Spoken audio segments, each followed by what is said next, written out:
Oke, thank you. Baik, pada saat ini kami mengucapkan shalom bagi teman-teman. Ini ada saya mohon maaf kalau saya lupa. Ini ada nama baru Kay, Anna, Brother Ashley dan yang lain. Selamat datang di Bible Study Zoom dari Beautiful Hope Ministry yang kita lakukan setiap minggu kedua dan minggu keempat Jumat kalau tidak ada halangan. Dan kalau ada perubahan akan diinformasikan lagi di WA Group. Nanti kalau ada Bapak Ibu teman-teman yang mau masuk di WA Group untuk mendapatkan informasi kegiatan dan lainnya boleh nanti chat ke host, nanti akan dicatat nomornya dan dimasukkan ke WA Group. Baik, kita pada saat ini akan belajar pelajaran yang sebenarnya sederhana, tapi sesungguhnya ini adalah pelajaran yang inti gitu, yang sebenarnya Tuhan mau, ya. Tuhan mau kita kita alami, ya. Baik, saya tidak bisa mulai kalau tidak memulai dulu dengan doa. Mari kita berdoa sekali lagi untuk meminta pertolongan Tuhan. Kita sama-sama berdoa. Bapa di surga, kami bersyukur karena kebaikan Tuhan sudah memelihara hari-hari kami sepanjang minggu yang lalu hingga kami boleh tiba lagi di saat ini untuk boleh datang dengan rendah hati di hadapan Tuhan untuk belajar firman Tuhan. Kami membutuhkan kuasa yang lebih besar dari kuasa manusia kami, yaitu tuntunan roh Tuhan agar kami boleh dibuat mengerti, memahami, bahkan bisa menghidupkannya. Terima kasih Bapa, dalam nama Tuhan Yesus kami berdoa. Amin. Baik, judulnya kebenaran akan memerdekakan, atau kebenaran yang memerdekakan. Nah, sebelum saya mulai, saya mau tanya dulu kepada kita semua, hmm, bisa nggak kita melihat Roh Kudus? Ya, kalau di kitab Perjanjian Baru di Injil dibilang seperti angin ya, waktu Yesus lagi berbicara dengan Nikodemus seperti angin. Maksudnya itu nggak kelihatan, Roh Kudus itu datang nggak kelihatan. Maka pada saat ini umumnya atau yang kita alami sebagai manusia, kita tidak bisa melihat Roh Kudus. Kita nggak bisa melihat Roh Kudus. Tapi kita bisa melihat Roh Kudus yang sedang bekerja. Amin.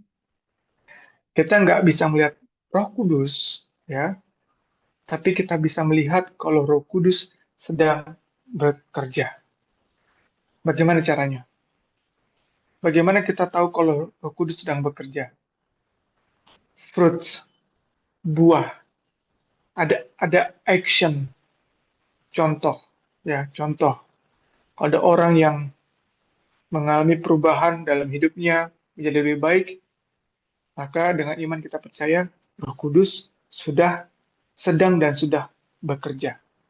Jadi kita nggak bisa melihat Roh Kudus secara mata visual, tapi kita bisa melihat pekerjaan Roh Kudus dan kita bisa tahu kalau Roh Kudus sedang bekerja melalui apa? Melalui adanya fruits, buah-buah. Makanya disebut ada buah-buah roh. Buah-buah roh itu buah-buah dari pekerjaan Roh Kudus itu sendiri. Oke? Nah, untuk mendahului pelajaran kita yang berjudul kebenaran yang memerdekakan atau kebenaran yang akan memerdekakan, saya mau kita buka satu ayat pendahuluan ya, 2 Petrus 3 ayat 13. 2 Petrus 3 ayat 13. Kebenaran akan memerdekakan. Kebenaran yang memerdekakan. 2 Petrus 3 ayat yang ke-13. Teman-teman boleh buka kitab bukunya, boleh juga buka kitab yang ada di handphonenya. Pun kalau berhalangan, saya bacakan untuk kita semua. 2 Petrus 2 Petrus 3 ayat 13. Tetapi sesuai dengan janjinya, kita menantikan langit yang baru dan bumi yang baru di mana terdapat kebenaran. Jadi Tuhan bilang bahwa langit yang baru, bumi yang baru itu yang kita nanti-nantikan, kita ternyata nggak menantikan surga aja. Kita menantikan sorga, bisa ke sorga, tapi setelah sorga, kalau kita baca Wahyu, ya kita Wahyu, ada langit dan bumi yang baru. Ya, nah Petrus bilang langit dan bumi yang baru itu di mana terdapat kebenaran. Kalau tadi judulnya kebenaran itu memerdekakan, kebenaran itu akan memerdekakan, maka langit dan bumi yang baru, di mana terdapat kebenaran, adalah juga tempat di mana orang-orang yang sudah dimerdekakan. Nyambung ya? Nah, langit dan bumi yang baru, di mana terdapat kebenaran, artinya di sana juga tempat di mana nanti orang-orang yang merdeka. Karena kebenaran itu memerdekakan. Tempat di mana ada kebenaran, kebenaran adalah tempat di mana orang-orang yang dimerdekakan, orang-orang merdeka. Oke? Nah, sekarang kita lihat ayatnya. Yang mengatakan kebenaran itu memerdekakan. Ya, kalau kita lihat firman Tuhan malam hari ini, kita akan lihat firman Tuhan dalam Yohanes pasal 8 ayat yang ke-32. Yohanes 8 ayat yang ke-32. Yohanes 8 ayat 32, dan kamu akan mengetahui kebenaran, dan kebenaran itu akan memerdekakan kamu. Perhatikan stepnya, uh, kronologisnya ya, urutannya. Kamu akan tahu kebenaran. Berarti sebelumnya kita tidak tahu kebenaran. Mungkin tahu tapi mungkin sekedar tahu.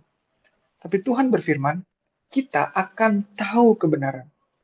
Dan setelah tahu kebenaran, katanya, kebenaran itu, nah, kebenaran itu yang kita ketahui itu akan memerdekakan kamu. Ya, akan memerdekakan kamu.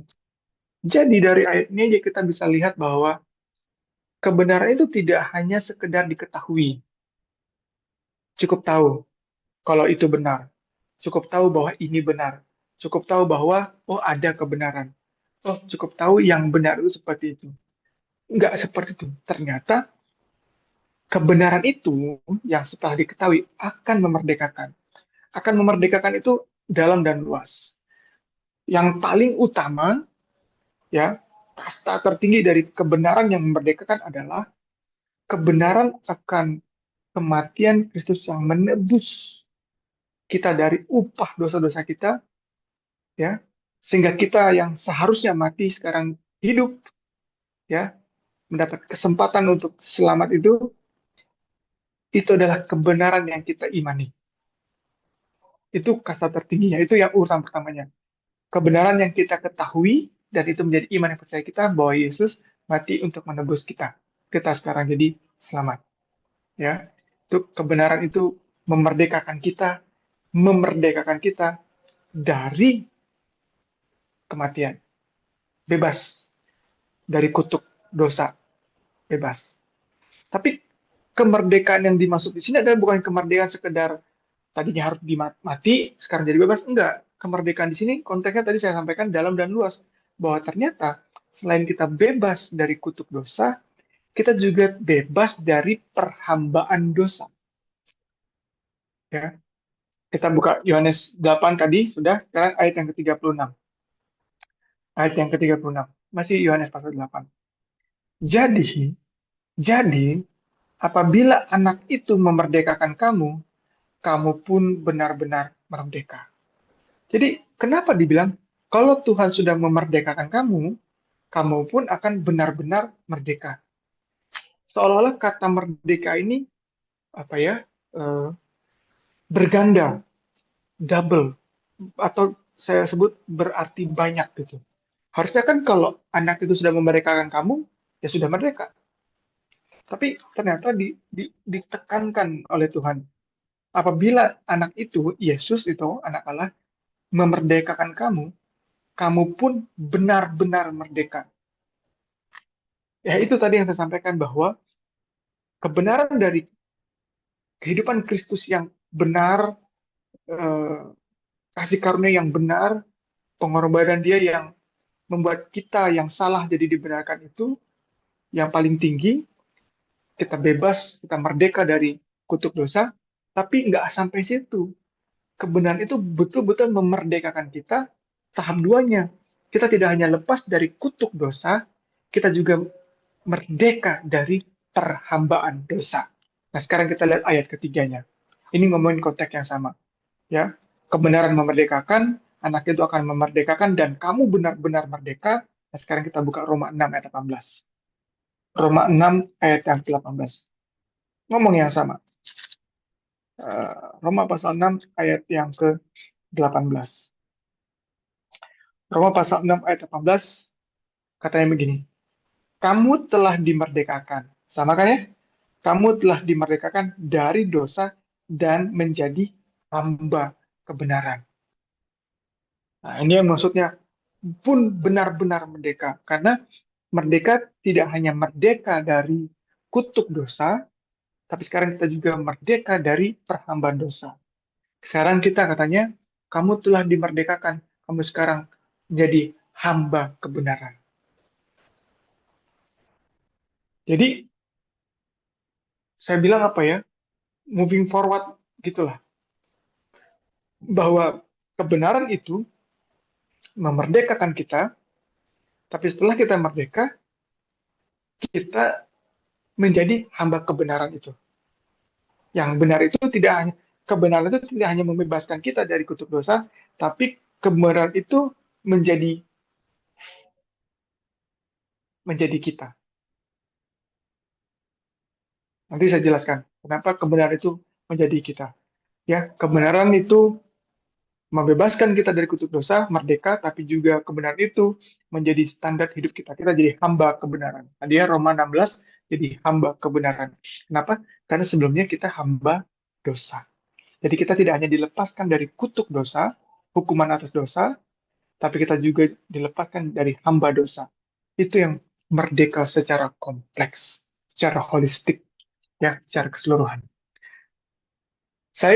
Sebelum saya lanjut, kita malam ini nggak panjang, saya hanya menyampaikan poin-poinnya, karena saya sudah sampaikan tadi di depan bahwa ini sebenarnya message yang paling utama. Kenapa? Karena saat ini banyak orang ya yang berpikir bahwa eh, kematian Kristus itu memerdekakan kita dari kutuk dosa saja, tapi kita masih bisa hidup dalam dosa, gitu ya. Jadi bahwa kebenaran yang memerdekakan itu kita hanya merdeka dari kutuk dosa, tapi kita masih bisa hidup di dalam perhambaan dosa. Itu yang bukan dikehendaki Tuhan. Yang sepatutnya adalah kita bebas semuanya, bebas dari kutuk, bebas juga dari hamba dosa, kita jadi hamba kebenaran. Ya, jadi nggak bisa kita mengaku kalau kita ini sudah belajar kebenaran, mengetahui kebenaran, dan mendapatkan dampak dari kebenaran itu, ya, yang memerdekakan kita dari kutuk dosa, tapi kita masih tinggal atau hidup dalam hal-hal yang tidak tidak benar, tidak dalam kebenaran. Baik, sebagai gambaran tambahan informasi buat kita, pelajaran, dan mungkin ini pengingat lah, ya, referensi dan pengingat kepada kita semua, kepada saya juga lagi bahwa kalau gitu kita perlu tahu sumber kebenaran, ya, sumber kebenaran. Karena kalau kan tadi firman gini, kamu akan mengetahui kebenaran dan akan dimerdekakan. Dan kalau anak itu memerdekakan kamu, kamu pun benar-benar merdeka, dan kamu telah dimerdekakan dari dosa, dan kamu jadi hamba kebenaran. Jadi kita perlu tahu dulu nih, kebenaran ini, yang memerdekakan kita ini, dan yang kita akan menjadi hamba dari kebenaran itu. Ya, kita perlu tahu dulu. Nah, sumbernya atau referensinya, ada tiga saya ambil, Yohanes pasal 14 ayat 6. Yohanes pasal 14 ayat yang ke-6. Apa itu kebenaran? Atau ya siapa atau apa ya? Yohanes pasal 14 ayat ke-6, kata Yesus kepadanya, Akulah jalan dan kebenaran dan hidup. Tidak ada seorang pun yang datang kepada Bapa kalau tidak melalui aku. Jadi sumber atau referensi kebenaran yang pertama adalah Yesus itu sendiri. Amin. Yesus itu sendiri. Akulah jalan, akulah kebenaran. Kita lanjutin dulu ya. Jadi sumber kebenaran atau referensi kebenaran adalah Yesus itu sendiri. Dia standar kebenaran. Masih kitab yang sama, dari kitab Yohanes, sekarang kita ke pasal yang ke-17. Yohanes pasal 17 ayat yang ke-17. Kuduskanlah mereka dalam kebenaran, firman-Mu adalah kebenaran. Referensi kedua atau sumber kedua, kalau kita mau belajar kebenaran, itu adalah firman. Ini, karena kuduskanlah mereka dalam kebenaran, firman-Mu adalah kebenaran. Jadi, tadi Yesus bilang, akulah kebenaran, Yesus itu adalah kebenaran. Yang kedua, firman-Nya kebenaran. Itu sumber kebenaran. Itu referensi kebenaran. Standar kebenaran. Yang ketiga, Mazmur 119. Kita lihat dari kitab Mazmur 119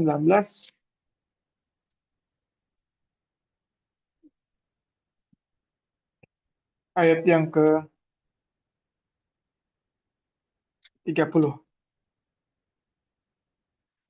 Mazmur 119 ayat yang ke-30. Mazmur 119 ayat 30. Aku telah memilih jalan kebenaran, telah menempatkan hukum-hukum-Mu di hadapanku. Aku telah memilih jalan kebenaran dan menempatkan hukum-hukum Tuhan di hadapanku. Artinya, kebenaran yang adalah pilihan, yang adalah jalan, yang ditaruh di depan itu, hukum. Aku memilih jalan kebenaran karena telah menempatkan hukum di hadapanku. Nah, jadi sumber kebenaran itu, ya, malam hari ini kita belajar tiga. Satu, akulah kebenaran, kata Yesus. Yesus itu sendiri kebenaran, dia standar kebenaran. Yang kedua, firman itu kebenaran, itulah standar kebenaran. Yang ketiga, hukum itu adalah apa? Jalan kebenaran. Ya. Nah, kita punya tiga referensi sekarang. Supaya kita bisa mengetahui kebenaran, dan kebenaran itu akan memerdekakan. Jadi kita tahu Yesus, firman, dan hukumnya adalah satu kesatuan, nggak bisa dipisahkan.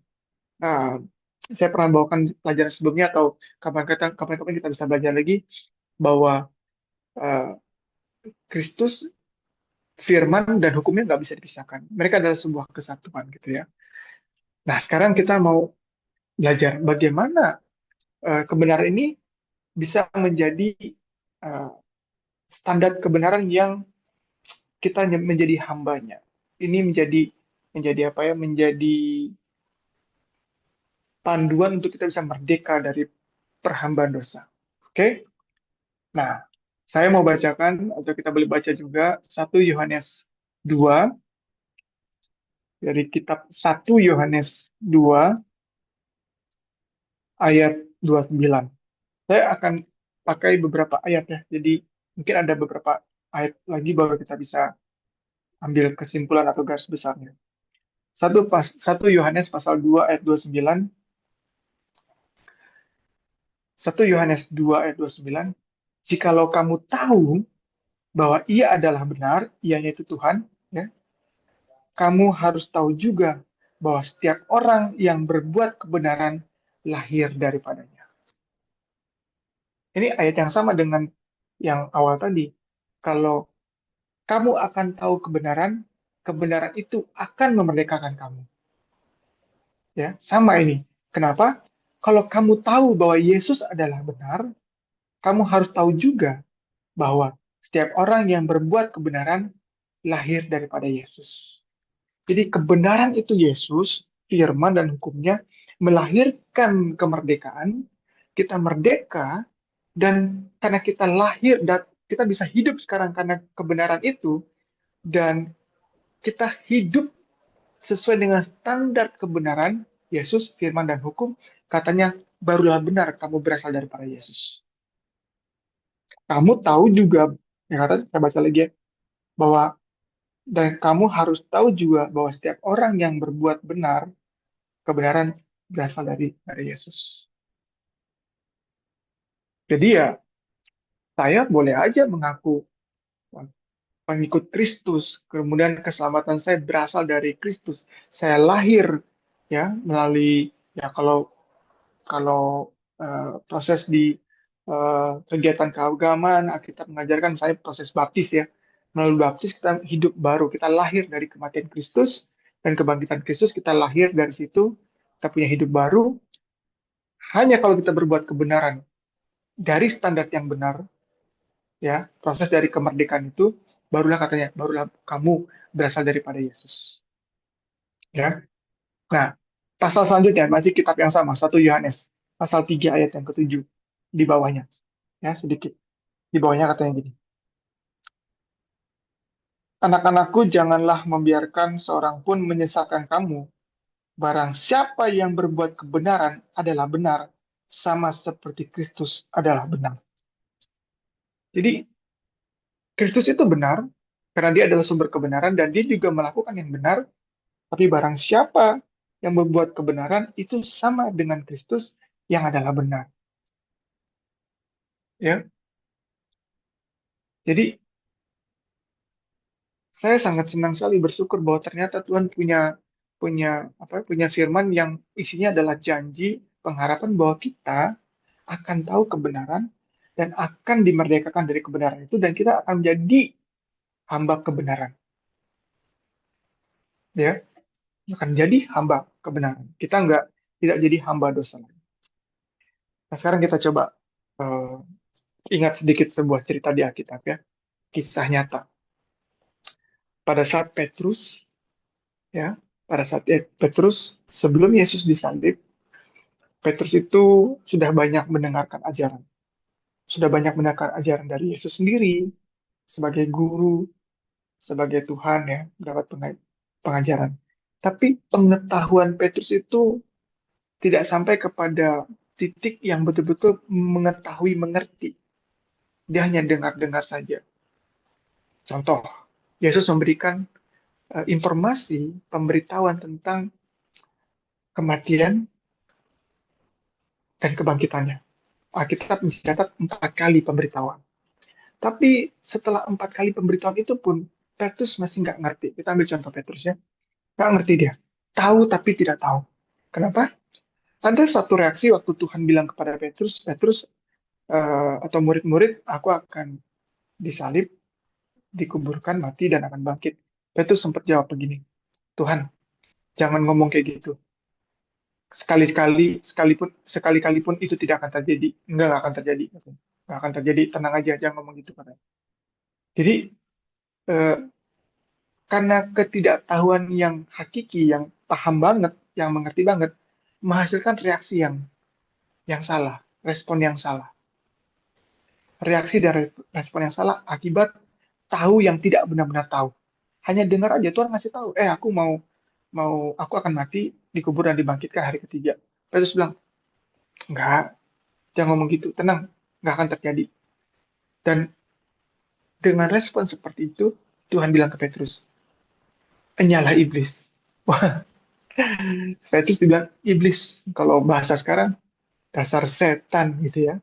Tapi Tuhan bilang, enyalah iblis. Karena kamu memikirkan apa yang dipikirkan manusia, bukan apa yang dipikirkan Tuhan. Enggak apa yang direncanakan Tuhan. Nah, ini salah satu bentuk tahu tapi tidak tahu. Singkat cerita, setelah Tuhan mati dan bangkit, ya, Tuhan masih ada 40 hari bersama dengan murid.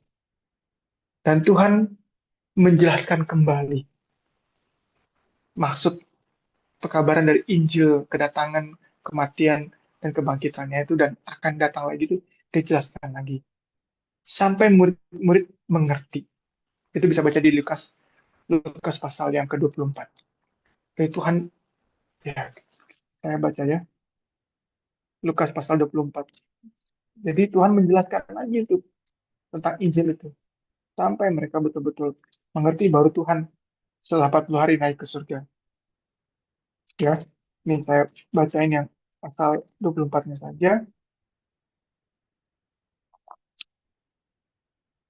Ayat 45, Lukas pasal 24 ayat yang ke-45. Lalu ia, Tuhan, membuka pikiran mereka sehingga mereka mengerti kitab suci. Sekarang mengerti kitab suci. Dan apa yang terjadi setelah mengerti? Ya, kita tahu apa yang terjadi kepada Petrus. Petrus yang tadinya imannya ragu, menyangkal 3 kali, ya, responnya salah-salah. Ya. Kita tahu setelah kebangkitan Yesus, setelah kenaikan Yesus, Petrus mengalami perubahan ya. Dia tidak hanya merdeka dari eh, kutuk dosa-dosa yang pernah dia perbuat karena Yesus sudah mati menebusnya, tapi juga dia merdeka dari eh, cara hidup dia yang lama sebelumnya. Pak Petrus berubah karena sekarang sudah mengerti ya. Petrus menjadi orang yang tadinya menyangkal, kita tahu kematian Petrus ya, dia bilang aku tidak layak disalib seperti Tuhanku. Dia minta salib terbalik. Dia sudah betul-betul apa ya, punya perubahan yang sejati dari tahu akan kebenaran itu. Saya ulangi ayat inti kita, kamu akan mengetahui kebenaran dan kebenaran itu akan memerdekakan. Kebenaran yang sejati yang diketahui dengan sejati akan akan berdampak kepada perubahan, akan berdampak kepada perubahan. Nah, saya membacakan dua ayat terakhir ya. Dua ayat terakhir, Efesus 5 ayat 8. Efesus 5 ayat 8. Galatia Efesus 5 ayat 8. Ini sebenarnya bisa boleh jadi janji juga buat kita. Efesus 5 ayat 8 sampai 14. Saya baca ya. Efesus 5 ayat 8.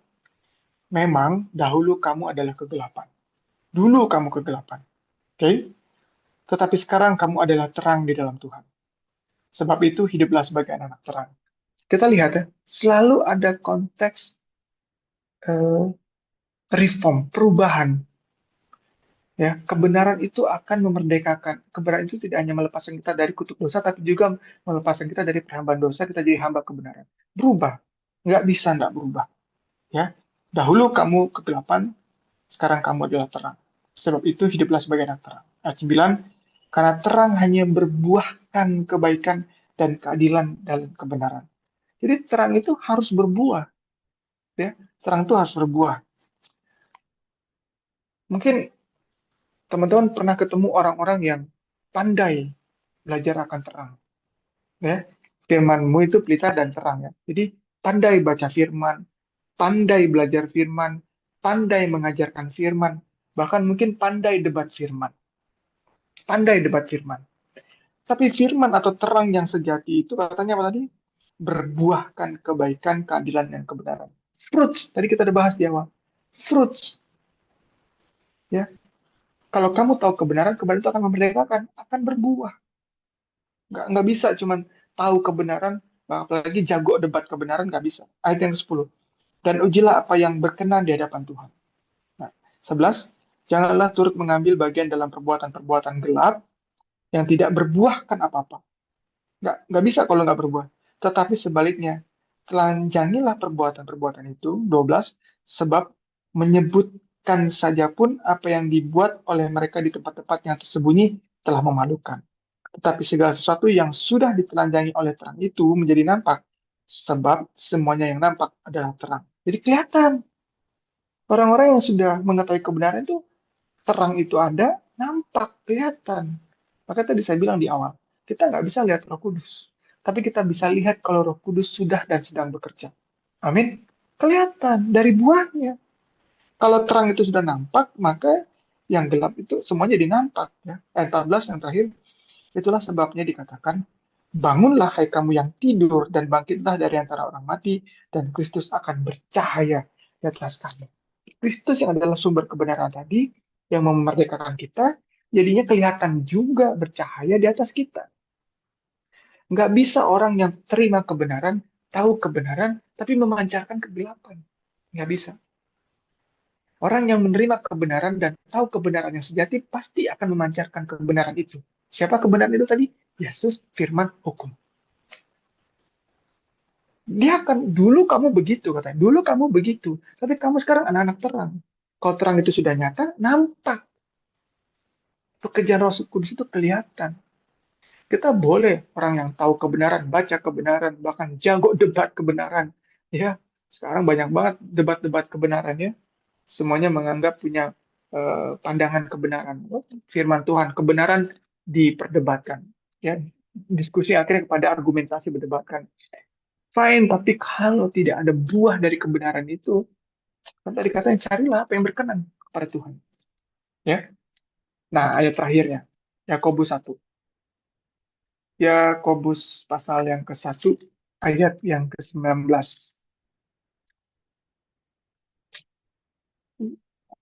Habis ini kita closing. Yakobus pasal 1 ayat yang ke-19. Judul perikopnya aja sudah paham kita. Pendengar atau pelaku firman. Ya, Yakobus pasal 1 ayat yang ke-19. Hai saudara-saudara yang kukasihi, ingatlah hal ini. Setiap orang hendaklah cepat untuk mendengar, tetapi lambat untuk berkata-kata dan juga lambat untuk marah. Jadi, kalau tahu kebenaran, dengar kebenaran, ya, lambat untuk berkata-kata. Jangan kebenaran itu, saya mau interpretasikan juga ayat ini jadi pelajaran ya, bahwa kebenaran itu jangan juga kita pakai untuk cepat untuk apa? Dipakai untuk berkata-kata atau berdebat apalagi ya, sampai marah, sampai berantem kadang-kadang kita lihat debat kebenaran sampai berantem. Ayat 20, sebab amarah manusia tidak mengerjakan kebenaran di hadapan Allah. Karena kebenaran yang kita pakai hanya untuk berkata-kata, tidak akan mengerjakan kebenaran itu di hadapan Tuhan. Amin. Kebenaran yang kita tahu, kita terima itu. Kalau kita hanya pakai untuk berkata-kata, kita tahu kebenaran, menunjukkan kita tahu kebenaran dengan perkata-kataan kita itu tidak akan mengerjakan kebenaran itu menjadi hidup. Jadi hidup. Oke? Ayat 21. Sebab itu buanglah segala sesuatu yang kotor dan kejahatan yang begitu banyak itu, dan terimalah dengan lemah lembut firman yang tertanam di dalam hatimu. Diterima kebenaran firman itu dengan lembut di dalam hati kita. Kenapa? Yang berkuasa menyelamatkan jiwamu. Apa artinya menyelamatkan jiwamu? Menguasai jiwa kita. Kalau kebenaran atau firman atau tahu firman Tuhan, tahu kebenaran ini, tapi ini tidak menguasai hidup kita, nggak selamat kita. Nggak selamat dalam artian apa? Yang tadi, kita masih hidup di dalam perhambaan kesalahan. Dosa, bukan perhambaan kepada kebenaran. Ayat 22. Tetapi hendaklah kamu menjadi pelaku firman, dan bukan hanya pendengar saja, sebab jika tidak demikian, kamu menipu diri sendiri.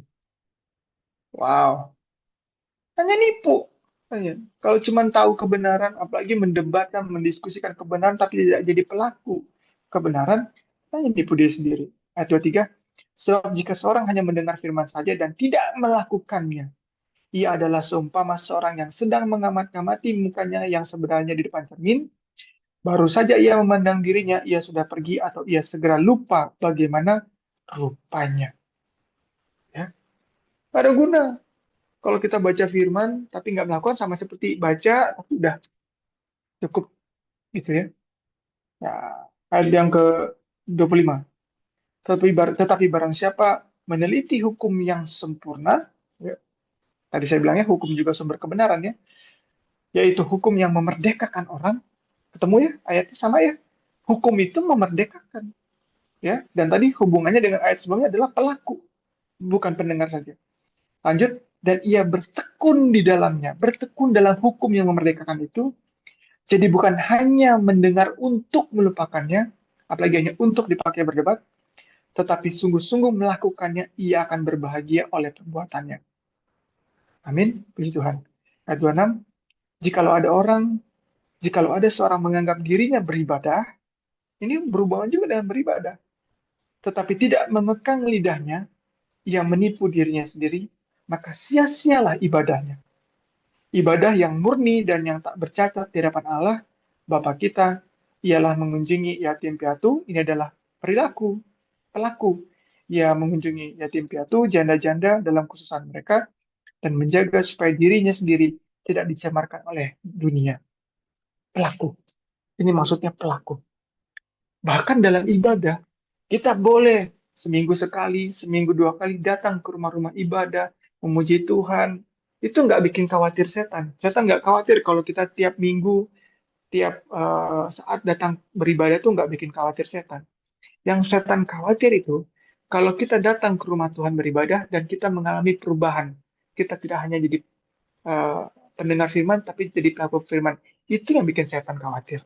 Itu yang setan nggak mau. Sebaliknya, yang bikin Tuhan khawatir itu kalau kita hanya datang ke rumah-rumah ibadah, kita mungkin ikut dalam banyak kegiatan-kegiatan, tapi ya tadi kalau kamu tidak, kalau kamu tidak mengentang lidah, itu artinya apa?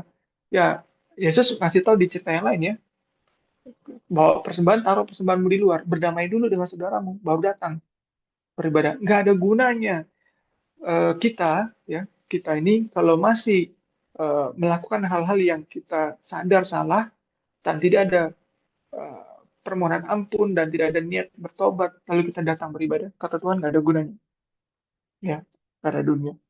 Supaya kita jangan menipu, menipu diri. Jadi teman-teman, terang seyogyanya sepatutnya memberikan dampak. Dan dampak itu sama dengan perubahan titik. Itu. Kebenaran yang sejati, terang firman Tuhan itu, kalau kita tahu, kita terima, tadi dengan hati yang lemah lembut, itu akan membawa dampak yang adalah perubahan. Nggak bisa, enggak. Ya, nggak bisa, enggak. Kita nggak bisa mengagumi, oh begitu besar kasih Allah sehingga Yesus mati, itu luar biasa Yesus. Puji Tuhan karena kematian Kristus. Kita sangat mengagumi kasih karunia itu. Pekerjaan, rencana keselamatan kita kagumi. Tapi setelah itu kita tetap mengagumi juga. Ya, mengagumi juga perbuatan-perbuatan dosa. Kenapa saya bilang dikagumi? Karena dikerjakan terus. Karena masih dilakukan terus. Nggak bisa. Mengagumi pekerjaan keselamatan, kasih karunia kematian Kristus itu adalah dengan membenci dan meninggalkan dosa. Jadi ada perubahan, ya. Saya tutup dengan statement saya. Saya buat bukan statement, tapi sebuah poin pandangan seperti ini. Tabiat atau pikiran dari Allah Bapa, ya, thoughts of Father itu diekspresikan oleh Yesus. Kan Yesus pernah bilang, aku datang untuk menyatakan kemuliaan Bapa. Ya. Aku datang untuk ngasih tahu kepada dunia seperti apa Bapa itu. Jadi tabiat Allah, tabiat Tuhan, pemikiran Tuhan, tabiat itu kan pikiran dan perbuatan. Ya. Jadi satu kita sebut tabiat. Dari Allah Bapa itu diekspresikan atau dinyatakan melalui Yesus. Jadi Yesus di bumi, waktu ada di bumi, apa yang dia lakukan, apa yang dia katakan, apa yang dia kerjakan, itu mengekspresikan tabiat dari Bapa, Bapaknya. Amin. Oke, lanjut. Tabiat dari Yesus, apa yang dikerjakan Yesus tadi, apa yang dia katakan, apa yang dilakukan, apa yang dia kerjakan itu tadi, itu diekspresikan di dalam firman. Oke? Kan kita baca cerita tentang Yesus kan, diekspresikan dalam firman. Thoughts of Father expressed by Jesus, thought of Jesus expressed in His words. Jadi pemikiran atau tabiat dari Kristus diekspresikan dalam firman. Nggak berhenti sampai situ. Yang selanjutnya adalah thoughts of His words expressed in His people's life.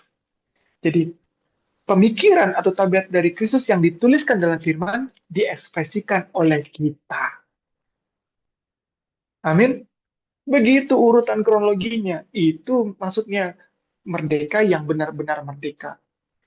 Jadi tabiat Bapa diekspresikan oleh Yesus, apa yang dikerjakan Yesus diekspresikan dalam firman, firman ini diekspresikan oleh kita. Yesus yang adalah firman, Yohanes pasal 1, pada mulanya Allah itu adalah firman, firman itu bersama-sama dengan Allah, dan firman itu menjadi manusia, Yesus. Dan sekarang firman yang telah menjadi manusia itu kan dicatat nih, yang ekspresikan ini kita. Itu makanya dibilang kamu tahu kebenaran Kristus dan kamu mengekspresikan Kristus itu. Thoughts of Father expressed by Jesus, thoughts of Jesus expressed in His words, thoughts of Jesus in His words expressed in our life, dalam kehidupan kita. Itulah sebenarnya rencana keselamatan yang sempurna itu. Jadi nggak bisa kita hanya tahu, tapi tidak ada ekspres. Makanya tadi pelaku bukan hanya pendengar, apalagi pemaham, apalagi pendebat. Harus ada buahnya. perubahan tuh pasti, kalau kebenaran sejati itu pasti memerdekakan, akan memerdekakan. Telah dimerdekakan, ada perubahan. Oke, ada perubahan. Nah, semoga pelajaran ini boleh mengingatkan kita kembali bahwa kalau saat ini kita merasa, aduh hidup saya kok nggak berubah-berubah, targetku belum berubah-berubah, kita perlu datang lagi kepada Tuhan, kemudian merendahkan hati, menyerahkan diri, dan belajar kebenaran untuk minta Tuhan memberikan apa kuasa untuk kita boleh berubah. Ya, kita mengekspresikan Yesus dari firman-Nya dalam kehidupan kita. Itulah yang berkenan kepada para Tuhan. Oke, terima kasih banyak sudah mau belajar bersama. Semoga terberkati. Saya bawa ini dalam nama Yesus untuk kemuliaan bagi nama Tuhan. Amin.